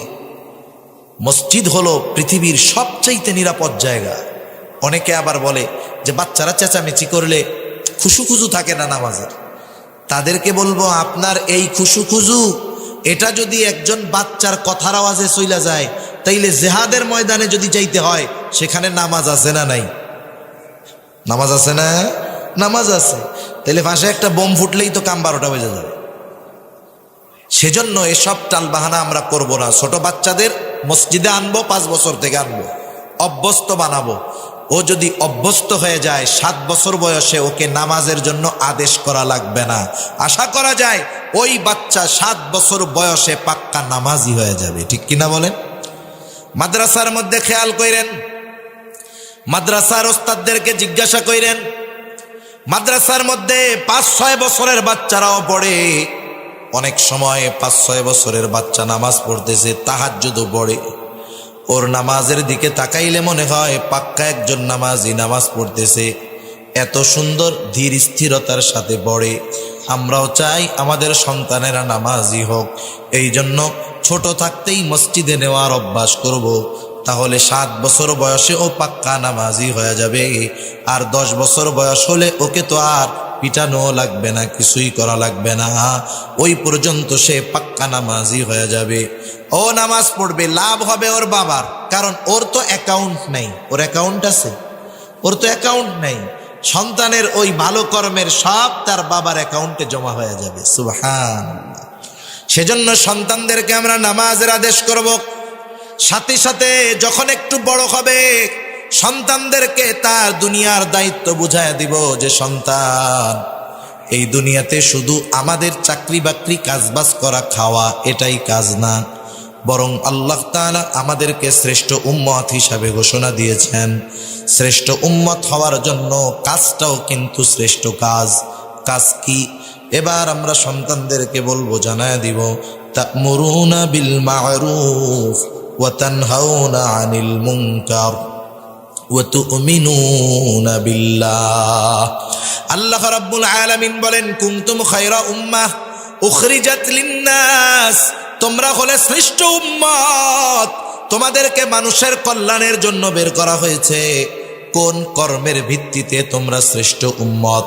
তা'মুরুনা বিল মা'রুফ ওয়া তানহাউনা আনিল মুনকার, ভালো কাজের আদেশ, অসৎ কাজের নিষেধ, এইটা করতে হবে। সাথে সাথে ঈমান থাকতে হবে। ঈমানদার ভালো কাজের আদেশ করে, অসৎ কাজের নিষেধ করে, এই লোকটাই হলো শ্রেষ্ঠ উম্মত। এবার হযরত লোকমান সেই কথাই বলতেছে, বৎস, নামাজ কায়েম করার পাশাপাশি আরো একটা কাজ করবা, ওয়া'মুর বিল মা'রুফ ওয়ানহা আনিল মুনকার, ভালো কাজের আদেশ করবা, অসৎ কাজের নিষেধ করবা। এই কর্মটা ঈমানের সাথে সম্পৃক্ত কর্ম। কারণ নবীজি সাল্লাল্লাহু আলাইহি ওয়াসাল্লাম জানায় দেন, মান রাআ মিনকুম মুনকারা ফালইয়ুগাইরহু বিয়াদিহি ফাইন লাম তাসতাতি' ফাবিলিসানিহি ফাইন লাম তাসতাতি' ফাবিকলবিহি ওয়া যালিকা আযআফুল ঈমান। অনেক সময় আমরা এটা মনে করি আমাদের কাজ হলো শুধু নামাজ রোজা করা, আর কোনো দায়িত্ব নাই। বাস্তবতা হলো প্রত্যেকটা ইমানদারের উপরে এই দায়িত্ব, ভালো কাজের আদেশ করা, অসৎ কাজের নিষেধ করা। বলেন এ দায়িত্ব একজনের উপরে না সবার উপরে? কিন্তু সবার উপরে কাজটা সমানভাবে হবে না। কারণ আপনাদের এলাকার এমপি সাহেব যেই মন্দ কাজটা থামাতে পারবে, আপনি পারবেন? আমি পারবো? কারণ ওই পাওয়ার আল্লাহ আমারে দেয় নাই। এজন্য নবীজি সাল্লাল্লাহু আলাইহি ওয়াসাল্লাম হাদিসের মধ্যে আমাদেরকে জানিয়ে দিয়েছেন যে আমরা কোন পদ্ধতিতে ভালো কাজের আদেশ, অসৎ কাজের নিষেধ করব। ভালো কাজের কথা বলা যায়, কিন্তু অসৎ কাজ থেকে থামানো কঠিন। নবীজি এজন্য বলেন, যখন তোমাদের মধ্যে কেউ ভালো মন্দ কাজ দেখবে, মান রাআ মিনকুম মুনকারা, খারাপ কাজ দেখবে, তার ক্ষমতা আছে, পাওয়ার আছে, সে কি করবে? সে সেই কাজটাকে থামায়া দিবে। ফালইয়ুগাইরহু বিয়াদিহি, সে শুধু থামায়া দিবে তা নয়, ওই মন্দ কাজের জায়গায় ভালো কাজ প্রতিষ্ঠিত করবে। একটা হলো থামায়া দেওয়া, আর একটা হলো ঘুরায়া দেওয়া। মানে আছে খারাপ কাজের দিক, ঘুরায়া ভালো কাজ করবে। এক জায়গায় গান হয়, যাত্রাপালা হয়, খারাপ অনুষ্ঠান হয়, পাওয়ার আছে, ক্ষমতা আছে, ওই কাজ বন্ধ করে ওই জায়গায় সে ভালো কাজ প্রতিষ্ঠিত করবে। এক সময় গান হইতো, এখন সে সেটারে ঘুরাইয়া দিনই একটা মজমার ব্যবস্থা করলো, তাফসির মাহফিলের ব্যবস্থা করলো, ইসলামী সম্মেলনের ব্যবস্থা করলো। এজন্য যার ক্ষমতা আছে, পাওয়ার আছে, ইমানদার, সে যদি মন্দ কাজ দেখার পর, ক্ষমতা থাকার পরেও ওই কাজ থামিয়ে ভালো কাজ ওইখানে প্রতিষ্ঠিত না করে, তাহলে তার ঈমানের সমস্যা আছে। এখন ওই ক্ষমতা সবার নাই। এজন্য নবীজি বলেন, ফাইন লাম তাসতাতি' ফাবিলিসানিহি, হাত দিয়ে বাধা দিতে গেলে জীবন নাশের আশঙ্কা। নবীজি বলেন, এই ক্ষমতা তোমার নাই, তুমি জবান দিয়ে বাধা দাও, তুমি তাকে বুঝাও, বলো যে এই কাজটা মন্দ, তোমরা কইরো না। এখন জবান দিয়ে বাধা দিতে গেলেও বিপদ হতে পারে। কারণ অনেক জায়গায় আমরা দেখছি ইমাম সাহেব যখন মন্দ কাজের বিরুদ্ধে বলেন, তার উপরে আক্রমণ হয়, হামলা হয়। অনেক জায়গায় মাহফিলের মধ্যে যখন ওয়াইজ মন্দ কাজের বিরুদ্ধে বলেন, তার ব্যাপারে হামলা হয়। হয় কি হয় না? এখন আপনি আপনার এলাকায় দেখতেছেন, এই মন্দ কাজের বিরুদ্ধে বললে আপনার উপরে জুলুম হতে পারে, আক্রমণ হতে পারে। আপনার হাত দিয়ে বাধা দেওয়ার ক্ষমতা নাই, জবান দিয়ে বললেও বিপদ। কারণ যে কাজগুলো যারা করতেছে বড় প্রভাবশালী। নবীজি বলেন, ফাইন লাম তাসতাতি' ফাবিলিসানিহি ফাইন লাম তাসতাতি' ফাবিকলবিহি, হাত দিয়ে বাধা দেওয়ার ক্ষমতা নাই, জবান দিয়ে বাধা দেওয়ার ক্ষমতা নাই, কি করবা? ওই কাজটাকে অন্তরে ঘৃণা করো। কারণ নবীজি সাল্লাল্লাহু আলাইহি ওয়াসাল্লাম জানায় দিলেন, ওয়াযালিকা আযআফুল ঈমান, ওই কাজ বাধা দেওয়ার ক্ষমতা নাই, কিন্তু অন্তরে আমি ওই কাজের বিরোধী, এটাও ঈমান থাকবে, তবে অল্প। কিন্তু বাধা না দিয়া যদি ওই কাজের সমর্থন আমি দেই, যেখানেই থাকি না কেন, তাহলে আমার ঈমান না থাকার আশঙ্কাই বেশি। সেজন্য যে কোনো কাজ, মন্দ কাজ, পাপের কাজ, এগুলো দেখলে বাধা দিতে না পারলে, মুখ দিয়ে বলতে না পারলে, কমপক্ষে অন্তরে ঘৃণা রাখবো। আল্লাহর কাছে বলবো, আল্লাহ, আমার তো বাধা দেওয়ার ক্ষমতা নাই, আমার তো বলার ক্ষমতা নাই, আমি দুর্বল মানুষ। আয় আল্লাহ, আমি আপনার গোস্বা থেকে আশ্রয় চাই, আমার সাধ্য নাই, আমি তাদের এই কাজের সমর্থন করি না। কারণ মুফাসসিরিনে কেরাম লিখেন, এক এলাকায় অপরাধ হইতেছে, মনে করেন এক জায়গায় অপরাধ হইতেছে, অপরাধের মধ্যে আপনার থাকা লাগতেছে, আপনি সেখানে আছেন ওই এলাকায়, কিন্তু বাধাও দিতে পারেন না, বলতেও পারেন না। কিন্তু তার অন্তরে যদি এইটা থাকে যে আমি এই কাজের সমর্থন করি না, এ কাজের কোনো সমর্থন আমার নাই, আল্লাহ তাআলার কাছে মাফ চাই। ওই এলাকায় থাকার পরেও সে কেমন যেন ওই কাজের সাথে সম্পৃক্ত ছিল না বলে গণ্য হবে। কিন্তু আর একজন আছে সৌদি আরব, ওমরা করতে গেছে, দেশের থেকে যুবকেরা ফোন দিয়েছে যে 14ই ফেব্রুয়ারি আসতেছে ভাইজান, আমরা তো একটা কনসার্ট করতে চাই। আসতেছে না, এই গজবের এক দিবস বানাইছে, 14ই ফেব্রুয়ারি আসতেছে। আমরা তো একটা কনসার্ট করতে চাই, নেতা আছে ওমরায়। নেতা কই আছে? আরে জোরে বলেন না, কোথায় আছে? ওমরায় আছে। আপনি কি বলেন? উনি বলতেছে আমার তো ওমরা শেষ করে আসতে 20 তারিখ হবে। আচ্ছা তোমরা করো। এখন উনি 20 তারিখে আসলেন ওমরা কইরা, কত সুন্দর ওমরা কইরা আসছে। 14 তারিখে গানের অনুষ্ঠান হয়েছে। উনি কি গানের অনুষ্ঠানে ছিল? আরে জোরে বলেন না, ছিল। কিন্তু এই অনুষ্ঠানের সমর্থন কি ছিল ওনার? মুফাসসিরিনে কেরাম বলেন এই লোক শুধুমাত্র সমর্থন দেওয়ার কারণে ওই মজলিসে না থেকেও সে ওই পাপীদের অন্তর্ভুক্ত হয়ে যাবে।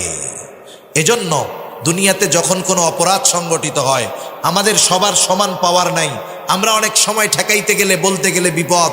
যদি অক্ষমতা থাকে, কমপক্ষে অন্তরে ওই কাজের বিরোধিতা যদি করি, ঈমানটা নিভু নিভু হলেও থাকবে। এজন্য হযরত লোকমান বললেন, সন্তান, ওয়ামুর বিল মা'রুফি ওয়ানহা আনিল মুনকার, ভালো কাজের আদেশ করো, অসৎ কাজের নিষেধ করো। ওয়াসবির আলা মা আসাবাক, ভালো কাজের আদেশ, অসৎ কাজের নিষেধ করতে গেলে বিপদ আপদ বালা মুসিবত আসতে পারে। ওয়াসবির আলা মা আসাবাক, এই কাজ করতে গিয়ে তোমার উপরে যদি কোনো মুসিবত আসে তুমি সবর করো। কেন? ইন্না যালিকা মিন আজমিল উমুর, কারণ আমার সন্তান এটা কিন্তু অনেক বড় কাজ। এরপরে হযরত লোকমান সন্তানকে সামাজিকতার শিক্ষা দিচ্ছেন। কিসের শিক্ষা? আরে বলেন না, কিসের শিক্ষা? মানুষের সাথে কিভাবে চলতে হবে, কিভাবে আচার আচরণ করতে হবে হযরত লোকমান সন্তানকে শিক্ষা দিচ্ছেন। হযরত লোকমান সন্তানকে বলতেছেন, ওয়ালা তুসাইর খাদ্দাকা লিন্নাস ওয়ালা তামশি ফিল আরদি মারহা। হযরত লোকমান সন্তানকে বলতেছে, তুমি মানুষের থেকে মুখ ঘুরাইয়া কথা বইলো না। তার মানে অহংকারের সাথে মানুষের সাথে কথা বলো না। আল্লাহ রাব্বুল আলামিন কোরআনুল কারীমের ভিতরে অহংকারের পরিণতি বড় খারাপ জানায় দিয়েছেন। শুধু তাই না, নবীজি সাল্লাল্লাহু আলাইহি ওয়াসাল্লামও বলেন, লা ইয়াদখুলুল জান্নাতা মান কানা ফি কলবিহি মিসকালা হাববাতিন মিন কিবর, যার অন্তরের ভিতরে যাররা পরিমাণ অহংকার থাকবে সে জান্নাতে প্রবেশ করবে না। কারণ অহংকার হলো ওই পাপ যা আসমান এবং জমিনের মধ্যে সর্বপ্রথম সংগঠিত হয়েছে। হিংসা আর অহংকার। আদম আলাইহিস সালামকে ইবলিস সেজদা না করার কারণ হলো হিংসা আর অহংকার। তাকাব্বুর, অহংকারের কারণে আদম আলাইহিস সালামকে সেজদা করে না ইবলিস। তার সব কিছু বাতিল হয়ে গেছে, চির লানত হয়ে গেছে। সেজন্য অহংকার বড় খারাপ এক রোগ। আমরা অনেক সময় আমাদের সমাজে আছে একজন অনেক টাকা পয়সার মালিক, ধন দৌলত, গাড়ি বাড়ির অভাব নাই। সে তার গরিব মানুষ, আশেপাশের গরিব যারা, অসহায় যারা, তাদেরকে তুচ্ছ তাচ্ছিল্য করে। আছে না নাই? অভাব নাই। যারা সম্পদওয়ালা তারাও সন্তানদের শিক্ষা দিবে, বাবা কোনো সময় মানুষের সাথে খারাপ আচরণ করবা না। সে যত গরিব হোক, যত অসহায় হোক, যত নিম্ন শ্রেণীর হোক, ইসলামে শিক্ষা দেয় নাই। ইসলাম সম্পদ, সম্মান, বংশীয় মর্যাদার মাধ্যমে শ্রেষ্ঠত্ব নির্ধারণ করে নাই, বরং ইসলামে শ্রেষ্ঠত্ব তার বেশি যার তাকওয়া যত বেশি। ঠিক কিনা বলেন? এজন্য এই বিষয়গুলো খেয়াল রাখতে হবে। সন্তানদের শিক্ষা দিব যে টাকা পয়সা, গাড়ি বাড়ি, ধন দৌলত হইলেই গরিব মানুষকে কখনো তুচ্ছ তাচ্ছিল্য করবা না। হযরত লোকমান সন্তানকে সেই শিক্ষা দিলেন যে মানুষের সাথে অহংকার করবা না, নিজেরে বড় মনে করবা না, অপরকে ছোট মনে করবা না, সাথে সাথে কি করবা না, জমিনের উপরে দর্প ভরে তুমি পথ চলবা না। মানুষ দেখবেন বুক ফুলায়া রাস্তায় চলে, চলে না? কেন চলে জানেন? অহংকারের কারণে। জোরে জোরে পা ফলায়া চলে, অহংকারের কারণে। আল্লাহ তাআলা বলেন, ওয়াকসিদ ফি মাশি, আল্লাহ রাব্বুল আলামিন বলেন যে তুমি উচ্চতায় কখনো পাহাড় সম হতে পারবা না, তুমি কখনো জমিনকে বিদীর্ণ করতে পারবা না। ওয়ালা তামশি ফিল আরদি মারহা ইন্নাকা লান তাখরিকাল আরদা ওয়া লান তাবলুগাল জিবালা তুলা, তুমি কখনো জোরে পা ফেলে মাটিকে ফাটাতে পারবা না, উচ্চতায় কখনো পাহাড় সম হতে পারবা না। সেজন্য অহংকার কইরা দর্প ভরে হাইটো না। হযরত লোকমান সন্তানকে শিক্ষা দিচ্ছে যে মানুষের সাথে হাসি মুখে কথা বলবা, সদাচরণ করবা, অহংকারের সাথে কথা বলবা না। সাথে সাথে জমিনের উপরে অহংকারের সাথে তুমি পথ চলবা না। কেন চলবা না? ইন্নাল্লাহা লা ইউহিব্বু কুল্লা মুখতালিন ফাখুর, নিশ্চয় আল্লাহ রাব্বুল আলামিন মুখতাল আর ফাখুরকে পছন্দ করেন না। মুখতালকে ফাখুরকে কষ্ট নয় আর 5 মিনিট থেকে 6 মিনিটের মধ্যে শেষ। মুখতালকে আর ফাখুরকে, মুখতাল হলো যে নিজেকে নিজে বড় মনে করে, মাঝে মধ্যে মনে মনে রসগোল্লা খায়। মনে মনে কি খায়?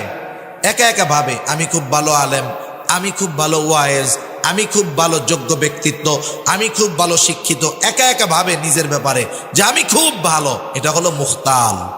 এটা কে বলেন? মুখতাল, যে নিজেকে নিজে বড় মনে করে। আর ফাখুর, যে অপরকে তুচ্ছ করে, নিজেরে বড় মনে করে, বলে ওর চাইতে আমি ভালো আলেম, ওর চাইতে আমি ভালো ওয়াইজ, ওর চাইতে আমি ভালো ব্যবসায়ী, ওর চাইতে আমি ভালো আবেদ। অপরকে তুচ্ছ করে, নিজেকে বড় মনে করে। এটা হলো ফাখুর। আল্লাহ তাআলা বলেন ইন্নাল্লাহা লা ইউহিব্বু কুল্লা মুখতালিন ফাখুর, নিশ্চয়ই আল্লাহ তাআলা মুখতাল আর ফাখুরকে ভালোবাসেন না। বলেন তো, একটা মানুষের দুনিয়ার সব কিছু আছে কিন্তু আল্লাহ তাকে ভালোবাসে না, দুনিয়া থাকার দ্বারা তার কোনো লাভ আছে নাকি? কারণ দুনিয়ার কিছু নাই, আল্লাহর ভালোবাসা যদি পায় কোনো অসুবিধা নাই। দুনিয়ার সব আছে কিন্তু আল্লাহর ভালোবাসা নাই, এ সম্পদ সম্মানের কোনো দাম নাই। কারণ আল্লাহর ভালোবাসা যে পাবে না তার ঠিকানা হবে জাহান্নাম। এরপরে হযরত লোকমান সন্তানকে শিক্ষা দিচ্ছেন, বৎস কিভাবে চলবা জমিনে। ওয়াকসিদ ফি মাশিক ওয়াগদুদ মিন সাউতিক, তুমি জমিনের মধ্যে মধ্যম পন্থা অবলম্বন করে চলবা, বিনা কারণে অতি দ্রুত চলাফেরা করবা না, আবার অমুসলিমদের মতো একেবারে ধীরে ধীরেও চলবা না। মধ্যম পন্থা অবলম্বন করে চলবা, বিনয়ের সাথে জমিনের উপরে পা ফালায় চলবা, সুন্নাত পদ্ধতিতে চলতে হবে। রাস্তার ডানে চলবা, নিচের দিকে তাকায় চলবা, এটা রাস্তায় চলার অন্যতম আদব। ডানে বামে তাকায়া উল্টা পাল্টা কইরা চইল না, কারণ অনেক সময় দেখা যায় এই উল্টা পাল্টা কইরা চলার কারণে বিপদ আসে কি আসে না। ফোনে কথা কইতে কইতে রেল লাইনের মধ্যে দেয়া যাইতেছে, কতজন কাটা পড়ে মরে গেছে, অ্যাক্সিডেন্ট করে মরছে, বিনা কারণে দৌড় দিছে, সামনে গাড়ি বাইদা গেছে, বেঁধে মরে গেছে, হতে পারে। সেজন্য অপ্রয়োজনে বিনা প্রয়োজনে অতি দ্রুত চলবো না, একেবারে আস্তে ধীর স্থিরতার সাথেও চলবো না, আস্তে আস্তে পা ফেলবো, মধ্যম পন্থা অবলম্বন করে চলবো ইনশাআল্লাহ। এরপরে সন্তানকে বলতেছে, তুমি তোমার কণ্ঠস্বরকে উঁচু কইরো না। ওয়াগদুদ মিন সাউতিক, কণ্ঠস্বরকে উঁচু কইরো না। আমাদের সমাজে যখন মানুষের সাথে মানুষের তর্ক বিতর্ক হয়, মাঝে মধ্যে হয় না, দুজনের মধ্যে তর্কাতর্কি হয়, কে জিতছে, জিতে কে কন্ত, ওইটা কয় যার গলা উঁচা বেশি, ও বলে আমি জিতছি, দেখছস আমার কথার সামনে কথাই কইতে পারে নাই। যেটা বড় গলা উঁচু করে কথা বলতে পারে ও মনে করে আমি জিতা গেছি। অথচ যারা বিনা কারণে উচ্চ স্বরে কথা বলে, এদের ব্যাপারে কোরআনুল কারীম বলতেছে যে তাদের কণ্ঠস্বর গাধার কণ্ঠস্বরের মতো। তাদের কণ্ঠস্বরকে গাধার কণ্ঠস্বরের সাথে তুলনা করা হয়েছে। এজন্য সন্তানদের শিক্ষা দিব, বিনয়ের সাথে কথা বলবা। অনেক সময় আমাদের মূর্খদের সাথে তর্ক লাগে, জ্ঞানীরা মূর্খদের থেকে দূরে থাকে। জ্ঞানী যারা তারা কি বলে, রহমানের বান্দাদের গুণাবলীর মধ্যে একটা গুণাবলী হলো ওয়াইদা খাতাবাহুমুল জাহিলুনা ক্বালু সালামা, যখন তাদেরকে উদ্দেশ্য করে কোনো জাহেল কিছু বলে তখন ওরা কি বলে, সালামা, শান্তি শান্তি। তার মানে ভাই ঠিক আছে ঠিক আছে, তুই জয়, যা যা যা। সে কোনো ভেজালের মধ্যে যায় না। আমরা যদি মনে করি যে আমি কথা না বইলা চইলা আসলাম, হাইরা গেলাম, বিষয়টা এমন নয়। এখানে ওই চিল্লাচিল্লি যে করছে সেই হারছে, আর তার কণ্ঠস্বরকে গাধার কণ্ঠস্বরের সাথে তুলনা করা হয়েছে। ইন্না আনকারাল আসওয়াত লাসাউতুল হামির, নিশ্চয়ই সবচাইতে নিকৃষ্ট আওয়াজ হলো গাধার আওয়াজ। এখন আসেন, আমরা আমাদের সন্তানদেরকে যদি হযরত লোকমানের এই নসিহাগুলো করি, ওয়াজগুলো করি, আমাদের সন্তান সম্পদে পরিণত হবে, দুনিয়াও কাজে আসবে, আখিরাতেও কাজে আসবে। সেজন্য আজকের শিক্ষণীয় বিষয়, 1 নাম্বার, আমরা আমাদের সন্তানদেরকে ঈমানের শিক্ষা দিব। আমি অনেক সময় নিজে দিতে পারি না, আমি ঈমান শিক্ষা দেওয়ার নিয়তে আমার সন্তানটাকে মাদ্রাসায় দিয়ে দিব, কারণ মাদ্রাসায় তাকে ঈমানের পরিচয় শেখানো হবে। সাথে সাথে আমিও তাকে নসিহত করব যদি আমি নিজে বুঝি। এরপরে আমরা তাকে আল্লাহর ক্ষমতা সম্পর্কে ছোটবেলা থেকে বিশ্বাস করাবো। ছোট বাচ্চাদেরকে যা বোঝানো হয়, যেই আকীদা, যে বিশ্বাস তার অন্তরে একবার গেঁথে যায় ছোটবেলায়, এ বিশ্বাস তার মধ্যে কাজ করে। কারণ আরবিতে একটা প্রবাদ আছে, প্রত্যেকটা জিনিস তার মূলের দিকে ফিরে আসে, প্রত্যেকটা জিনিস তার মূলের দিকে ফিরে আসে। ওই বাচ্চাটাকে যদি আমি আল্লাহর ক্ষমতা সম্পর্কে বিশ্বাস করাতে পারি, হয়তো শয়তানের ধোঁকায়, আল্লাহ না করুন, পাপাচারে লিপ্ত হতে পারে, কিন্তু জীবনের একটা সময় সে আবার তার মূলের দিকে ফিরে আসবে। দেখেন না, মানুষ যখন ঘুড়ি উড়ায়, প্রথমে তো হাতেই থাকে, আস্তে আস্তে আস্তে আস্তে নাটাই থেকে সুতা ছাড়ে, কত দূর চলে যায় ঘুড়ি। যখন আবার সূর্য ডুবে যায়, সন্ধ্যা নেমে আসে, ঘুড়ির মালিক আবার টান দিয়ে ঘুড়িটারে হাতে নিয়ে আসে, ঠিক কিনা বলেন? এখন দেখেন, আমরা যদি সন্তানদের এই বিশ্বাস ঢুকায় দেই, আব্বু তুমি যে পাপ করো না কেন, আল্লাহ তাআলা কিন্তু তোমাকে দেখবে, সব কিছু দেখে, যেখানেই করো না কেন, কেউ না দেখলেও আল্লাহ দেখে, এ বিশ্বাস যখন তার মধ্যে ঢুকবে, সে যদিও শয়তানের ধোঁকায় পাপে জড়িয়ে যায়, এক সময় সে ওই বিশ্বাসের কারণে তার আসল, তার মূলের দিকে ফিরে আসবে। এই জন্য আল্লাহর ক্ষমতা সম্পর্কে আমরা আমাদের সন্তানদেরকে শিক্ষা দিব। 1 নাম্বার ঈমানের শিক্ষা, 2 নাম্বার আল্লাহর কুদরত, ক্ষমতার শিক্ষা, 3 নাম্বার ইবাদতের শিক্ষা। সব ইবাদতের মূল হলো নামাজ। যার নামাজ ঠিক হয়ে যায়, তার দুনিয়ার বাকিগুলো আশা করা যায় ঠিক হবে, যদি নামাজ আল্লাহর জন্য হয়। কতজন নামাজ কিন্তু পড়ে নির্বাচনে ভোট পাওয়ার জন্য। এক এলাকায় এক চেয়ারম্যান গেছে, এখন যা দেখে এক এক এলাকায়, একই এলাকায় অনেক সময় কোনো কারণে নামাজের সময় ভিন্ন হয়।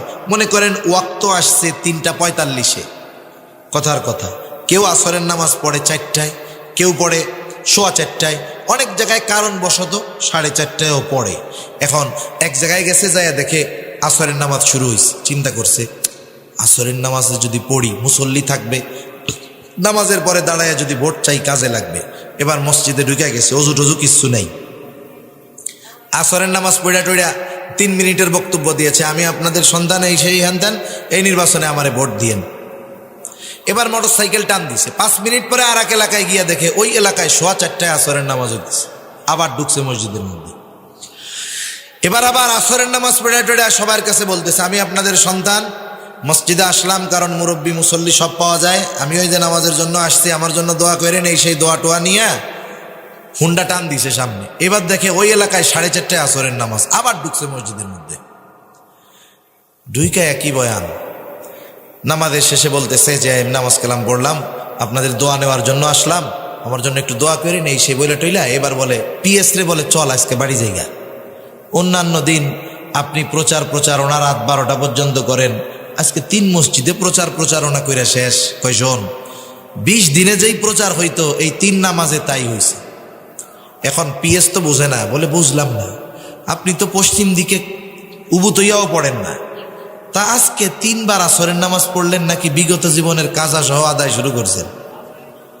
কয় না রে, এটা তো আমার আসল নামাজ না, এটা হলো ভোটের নামাজ। কিসের নামাজ? এই জন্য এরকম সময় কত নামাজি হয়ে যায়, এ নামাজ নয়। বরং নামাজ যদি আল্লাহর জন্য হয়, ওই নামাজির বাকি গুনাহ থেকে বাঁচার ব্যবস্থা করে দেয় কে? জোরে বলেন না কে? ওই নামাজি হওয়ার কারণে, আল্লাহর জন্য নামাজি হওয়ার কারণে তার রিজিকের ব্যবস্থা করে দেয় কে? সেজন্য নবীজিও হাদিসের মধ্যে বলেন, কিয়ামতের দিন সর্বপ্রথম হিসাব নামাজের। যার নামাজের হিসাব ঠিক হবে, তার বাকি হিসাব আল্লাহ সহজ করে দিবে। যেমন মাদ্রাসা বা স্কুলে যেই ছেলেটা ভালো লেখাপড়া করে, লেখাপড়ায় ঠেকে না, ওই ছেলেটা যদি একটু দুষ্টমিও করে, শিক্ষকেরা দেখার ভান না, দেখাও না দেখার ভান করে। কি চিন্তা করে যে না ওর মূলটা তো ঠিক আছে, অপরাধটা যদি বড় পর্যায়ের পাপের না হয় শিক্ষক ওস্তাদ কিছু বলে না। কেন? কারণ ওর লেখাপড়া ঠিক আছে, ঠিক কিনা বলেন। আর যেটা ক্লাসের মধ্যে লেখাপড়া পারে না, ও প্রস্রাব করতে গিয়ে 3 মিনিটের জায়গায় 4 মিনিট লাগলে হুজুরে কয় এ তো ঘন ঘন মুতুসকে ডায়াবেটিস। মানে দেখেন, ও পড়ালেখা পারে না বিদায় ওর ছোট বিষয়টাও চোখে পড়ে, আর ও পড়ালেখা পারে বিদায় বড় বড় বিষয়ও অনেক সময় ধরা হয় না, বাদ দিয়ে দেওয়া হয়। সেজন্য কিয়ামতের দিন যে নামাজের হিসাবটা সহজভাবে দিবে তার বাকি হিসাবগুলো সহজ করবেন কে? সেজন্য আমরা নিজেরা নামাজি হব, সন্তানদের নামাজি বানাবো।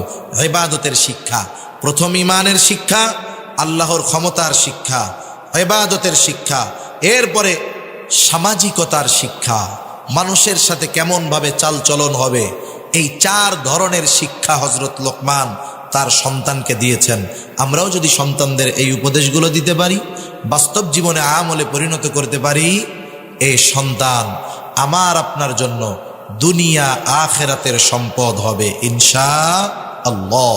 আল্লাহ সুবহানাহু ওয়া তাআলা আমাদের সবাইকে কথাগুলো বুঝবার, আমল করবার তৌফিক দান করুন। সকলে বলি আমিন। আরো জোরে জবান খুলে বলি আমিন। ওয়া আখিরু দাওয়ানা আনিল হামদুলিল্লাহি রাব্বিল আলামিন। আসসালামু আলাইকুম ওয়া রাহমাতুল্লাহি ওয়া বারাকাতুহু।